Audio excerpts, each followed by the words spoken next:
আল্লাহ আমার রব, এই রবি আমার সব।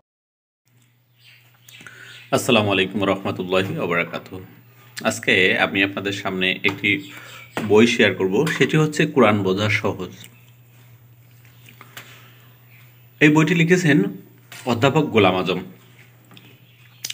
কোরআন বোঝা যে সহজ, তিনি এই বইয়ে সুন্দর করে উপস্থাপন করেছেন আমরা কিভাবে কোরআন বোঝার ক্ষেত্রে সহায়তা পাব। কোরআন পাক মানব জাতির হিদায়াতের জন্য আল্লাহর পক্ষ থেকে পাঠানো একটি কিতাব, যে নাম কিতাবুল্লাহ বা আল্লাহর কিতাব। এই কিতাবের শেষ নবী শ্রেষ্ঠ রসুল হজরত মুহাম্মদ সাল্লাল্লাহু আলাইহি ওয়াসাল্লাম কাছে নাজিল করা হয়েছে। এই কিতাব শুদ্ধভাবে পড়ে শোনানো এবং সঠিক অর্থ বুঝে দেওয়ার দায়িত্ব রাসূল সাল্লাল্লাহু আলাইহি ওয়াসাল্লামের উপর দেওয়া হয়েছিল। কোরআন মানবজাতির জন্য একটি পরকালীন মুক্তির পথ, যে পথ ধরে আমাদের সারা জীবন এবং সমগ্র নেয়ামত থেকে শুরু করে সমগ্র জীবন এর উপর অতিবাহিত হবে। আল্লাহ তাআলা এই কিতাব রচয়িতা রাসূল সাল্লাল্লাহু আলাইহি ওয়াসাল্লামের ব্যাখ্যাদাতা। আল্লাহ তাআলা কি করেছেন, এটি হচ্ছে রচয়িতা করেছেন এবং রাসূল সাল্লাল্লাহু আলাইহি ওয়াসাল্লামের মাধ্যমে সেটি ব্যাখ্যা দিয়েছেন। মানবজাতির পার্থিব শান্তি, পরকালীন মুক্তি কিভাবে হবে সেটি উদ্দেশ্য করে এটা সকল বিষয় সেখানে তুলে ধরা হয়েছে। এটি মানুষের জন্য একটি বিবৃতি ও মুত্তাকিদের জন্য হেদায়েত বা উপদেশ। সূরা আল ইমরান 138।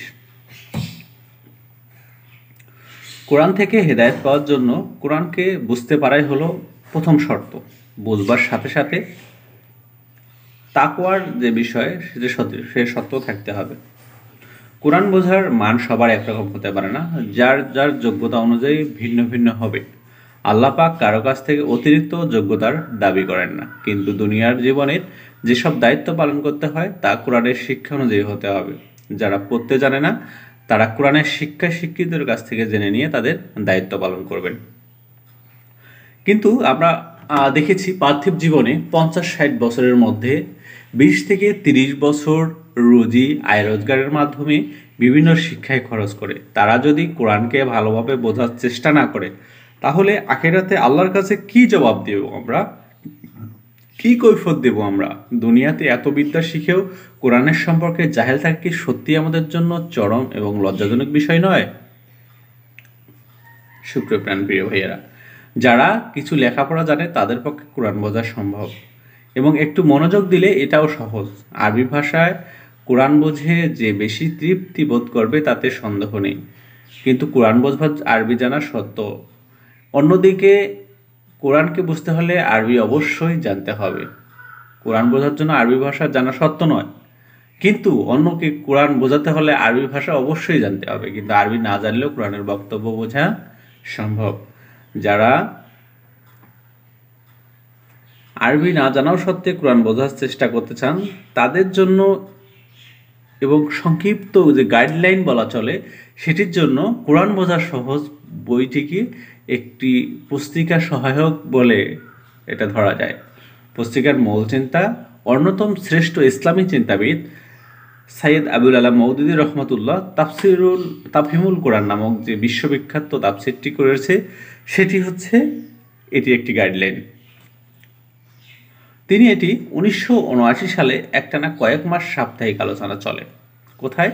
মগবাজারস্থ কাজী অফিস লেন। কোরআন বোঝার সহজ উপায় সম্পর্কে 1979 সালে সাপ্তাহিক আলোচনা চলে। এ বৈঠকে অংশগ্রহণকারী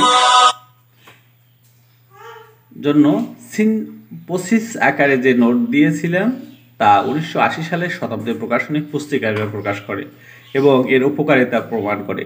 সেই পাতাগুলো ছিল 14 পৃষ্ঠা। 1981 এবং 82 সালে কোরআনের স্টাডি সার্কেল মাধ্যমে আল্লাহর কিতাবকে বোঝার জন্য সহকর্মী কিছু লোককে নিয়ে যেটুকু চেষ্টা করা হয়েছে সেই বিবরণ এখানে দেয়া হয়েছে। এখানে দেয়া হয়েছে কোরআন ও অন্যান্য কিতাবের মধ্যে পার্থক্য। এখানে দেয়া হয়েছে কোরআন যার উপর নাজিল করা হয়েছে তাকে যে দায়িত্ব দেওয়া হয়েছিল। এখানে আরও রয়েছে আন্দোলন থেকে বিচ্ছিন্ন করে কোরআন বোঝা কিছুতেই সম্ভব নয়।